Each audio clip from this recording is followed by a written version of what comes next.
Bien, mesdames, messieurs, bonjour, bienvenue à cette conférence express organisée par Acteos. Alors, comment intégrer un collaborateur étranger? C'est ce que je vous propose de voir dans les 10 minutes qui viennent. Sur la base d'un exemple récent, il s'agit de l'intégration assez difficile, vous allez voir, d'une jeune Russe dans une entreprise du centre de la France. Alors, vous pourrez bien entendu poser des questions via le chat. Je me ferai un plaisir d'y répondre après la fin de la présentation. N'hésitez pas à les poser dès maintenant, au fur et à mesure, et puis ensuite on pourra en parler. Alors, avant d'entrer dans le vif du sujet et en attendant que les dernières personnes nous rejoignent, quelques mots de présentation. Vous connaissez Acteos, vous savez qu'Acteos c'est le leader des formations interculturelles en France, avec des correspondants dans 90 pays. Acteos c'est aussi des parcours de formation en salle et puis depuis 2017 des parcours de formation digitaux, en ligne. On en reparlera. En ce qui me concerne, j'ai effectué l'essentiel de mon parcours dans 2 pays, c'est la Russie et le Kazakhstan, pour des clients du secteur pétrolier et également pour des clients du secteur de l'automobile, et j'ai toujours travaillé dans la formation. J'en viens maintenant au sujet qui nous intéresse. Alors, intégrer un nouveau collaborateur, pourquoi est-ce important de savoir intégrer un nouveau collaborateur?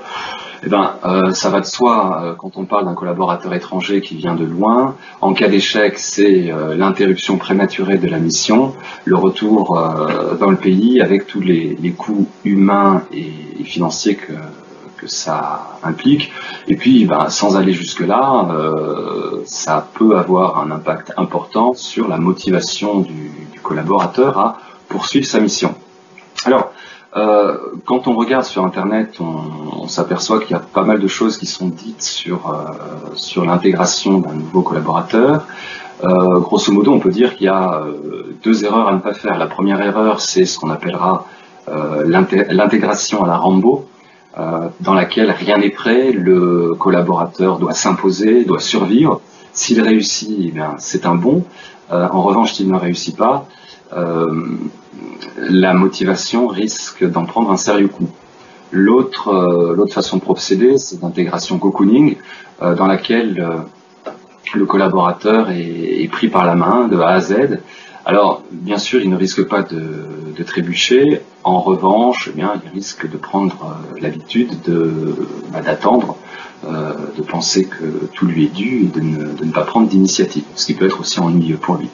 Et puis il y a la façon équilibrée de procéder, c'est-à-dire de préparer bien en amont la venue du collaborateur en lui donnant un parcours fléché avec une feuille de route, des étapes à valider, en l'accompagnant. Et c'est dans le cas qui nous intéresse, grosso modo, ce qui avait été fait. L'entreprise avait en effet déjà accueilli des collaborateurs étrangers, russes. Ça avait été assez difficile et donc elle s'était donné les moyens de réussir. Alors, voici les données du problème. La collaboratrice, c'est une collaboratrice donc, qui vient de Russie, de Moscou plus exactement. Elle ne parle pas français et elle n'a jamais vécu à l'étranger. Elle a grosso modo 3 ans d'expérience professionnelle.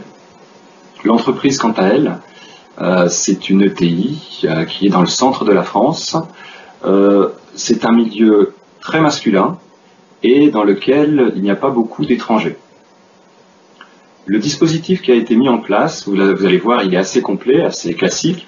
Les enjeux sont très clairs pour tout le monde. Il s'agit d'un projet qui permet à la société de prendre pied sur le marché russe durablement. Donc l'enjeu est assez important.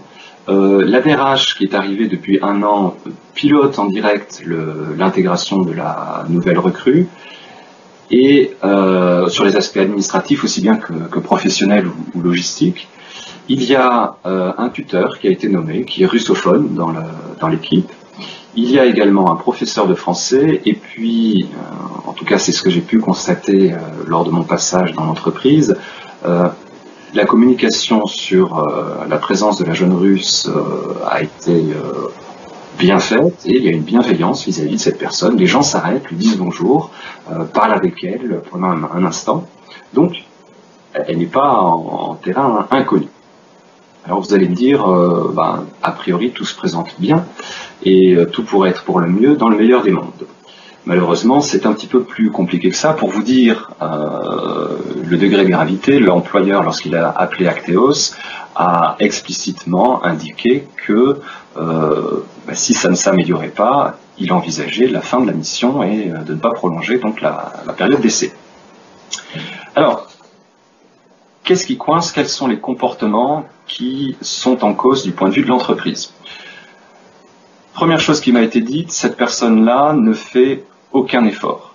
Tout lui est dû. Alors, par exemple, pendant la recherche d'appartements, la DRH et le DG de l'entreprise ont visité des appartements un samedi matin, pendant que la principale était intéressée et restée à l'hôtel en envoyant des SMS disant ça ne valait pas la peine qu'elle se déplace. Deuxième comportement qui est mis en cause, la nouvelle recrue harcèle le personnel administratif et en particulier sur des questions qui dépendent de l'administration française, dont on sait qu'elle n'est pas particulièrement rapide et pas particulièrement impressionnée par les demandes des entreprises. Autre grief, elle envoie des emails incendiaires à tout le monde, pour un oui ou pour un non. Alors les emails incendiaires, c'est des emails en rouge, soulignés, avec des points d'exclamation, etc. Dernier grief, elle ne va pas aux pauses café et elle ne cherche pas à s'intégrer en parlant avec les autres. Voilà pour le discours et les comportements qui sont en cause du côté de l'entreprise. Du côté de la nouvelle arrivante, quels sont les comportements qui la choquent? La première chose qu'elle m'a dite, lorsque je lui ai demandé qu'est-ce qu'elle pouvait améliorer et qu'elle souhaiterait améliorer dans son nouveau travail, la première chose qu'elle m'a dite, les Français sont très impolis, il faudrait leur apprendre la politesse. Alors j'ai demandé des comportements concrets, eh bien on ne me laisse pas passer la première, on ne me tient pas la porte, on me serre la main comme à un homme, bref. Apparemment c'était quelque chose qui l'a choqué. Autre grief, ils sont toujours en retard, que ce soit dans la vie professionnelle ou dans la vie privée, ils ne tiennent pas les horaires. Et dans la vie professionnelle, quand on leur fait une remarque, ils n'en tiennent pas compte, donc il faut les rappeler à l'ordre par écrit. Dernière chose, les Français passent leur temps à dire bonjour et à boire du café. Pendant ce temps-là, ils ne travaillent pas.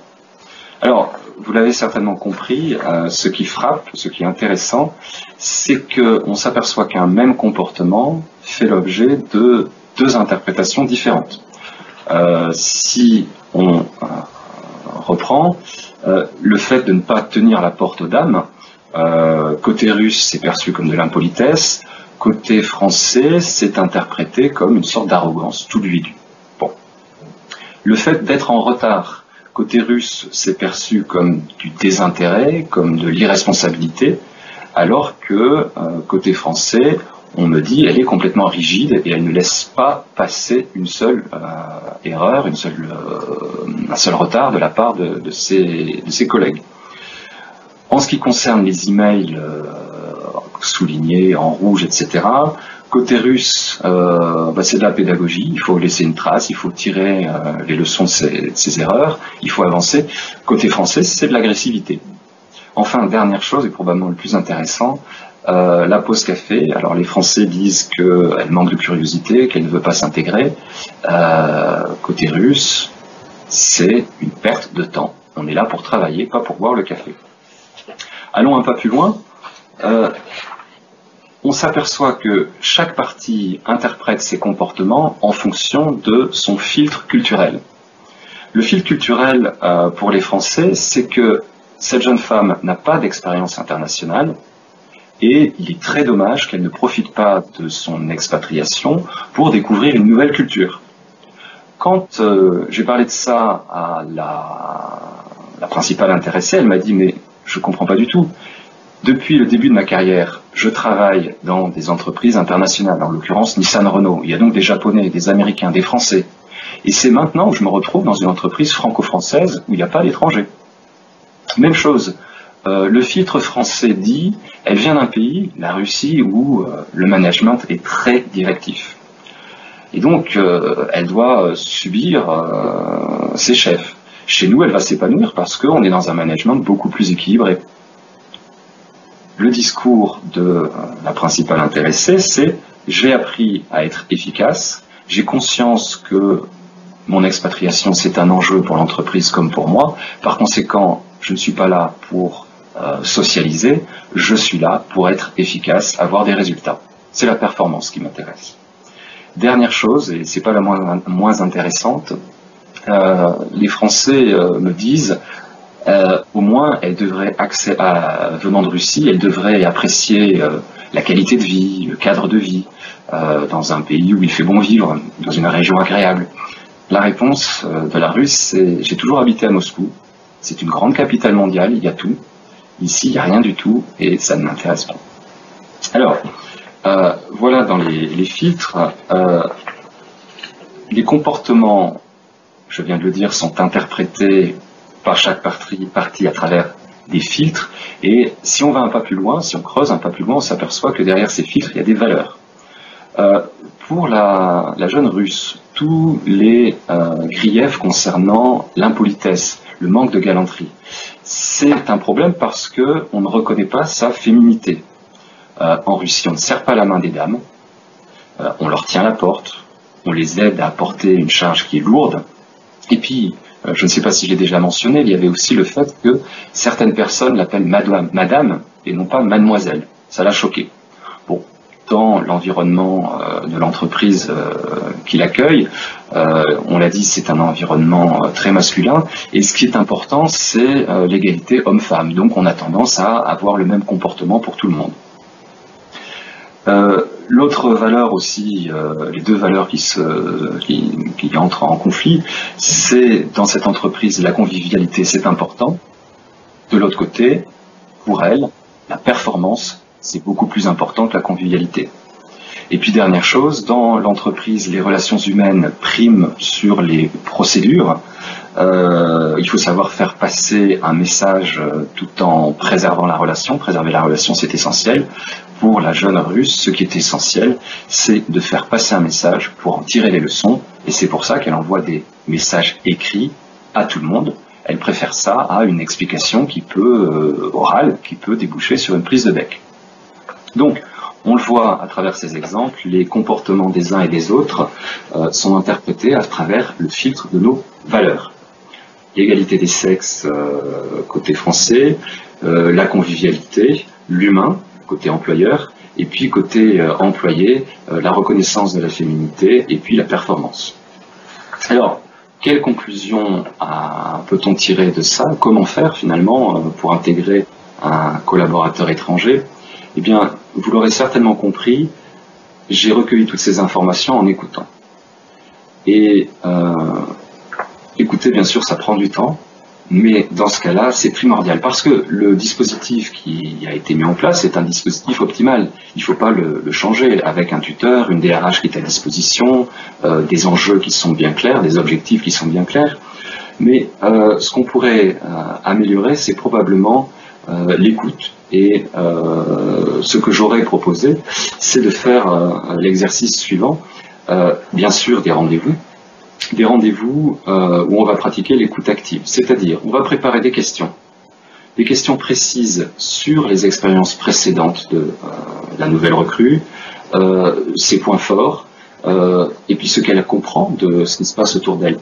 Bien souvent, les rendez-vous qui sont organisés se limitent à la compréhension des objectifs et puis à des questions de logistique. Est-ce que vous êtes bien installé? Qu'est-ce qu'on pourrait faire pour vous? C'est bien, bien sûr, mais on peut faire mieux. Ensuite, une fois qu'on a posé ces questions, eh bien, il faut écouter attentivement. Alors ça prend du temps, mais écouter un collaborateur qui parle de son parcours, de ses succès, ça permet de le valoriser. Et dans ce cas précis, valoriser son expérience passée, valoriser son expérience internationale, ça aurait probablement évité certains malentendus. Il faut également communiquer activement. sur la mission et les enjeux, mais probablement ce qu'on aurait pu améliorer dans ce cas-là, c'est communiquer sur les règles. Il y a des choses qui ne se font pas. Envoyer un email avec du rouge et des points d'exclamation et des caractères gras, ça ne se fait pas. Rester à l'hôtel pendant que le DG et la DRH cherchent un appartement, ça ne se fait pas. Donc il ne faut pas avoir peur dès le départ de mettre les points sur les i, et je pense que dans cet exemple-là, les règles et le pourquoi de ces règles, c'est-à-dire les valeurs qui sont derrière les règles, étaient très importantes. Enfin, dernier point, il faut obtenir aussi l'engagement du collaborateur. Oui, on sait très bien qu'un collaborateur qui n'est pas motivé ne sera pas efficace. Là, c'est la même chose. Donc, exposer les valeurs, exposer les règles et dire « est-ce que je peux compter sur vous ?» Au total, donc, on verra, on vient de voir que préparer une intégration réussie lorsqu'il est un étranger, eh bien, ça implique de s'intéresser à son parcours et à sa culture.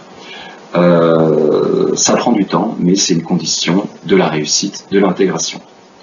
Vous retrouverez davantage d'informations sur comment intégrer un collaborateur étranger dans le parcours digital qu'Acteos est en train de mettre en place. Vous pouvez avoir davantage d'informations en envoyant un email à conseil@acteos.fr. Et puis, n'oubliez pas, le cas dont je vous ai parlé, il s'est produit après 3 mois en France. Nous savons aussi qu'il y a une courbe du changement. Alors, à l'émerveillement des premières semaines succède le découragement. Et puis, on sait très bien qu'à un moment donné, ça repart vers le haut. Donc, comme disait quelqu'un, il faut donner du temps au temps. Et bien souvent, les comportements qui nous étonnent vont finir par évoluer d'eux-mêmes. Je vous souhaite une excellente journée. Et puis, s'il y a des questions, je n'en vois pas. S'il y a des questions, n'hésitez pas à les poser. Je suis à votre disposition.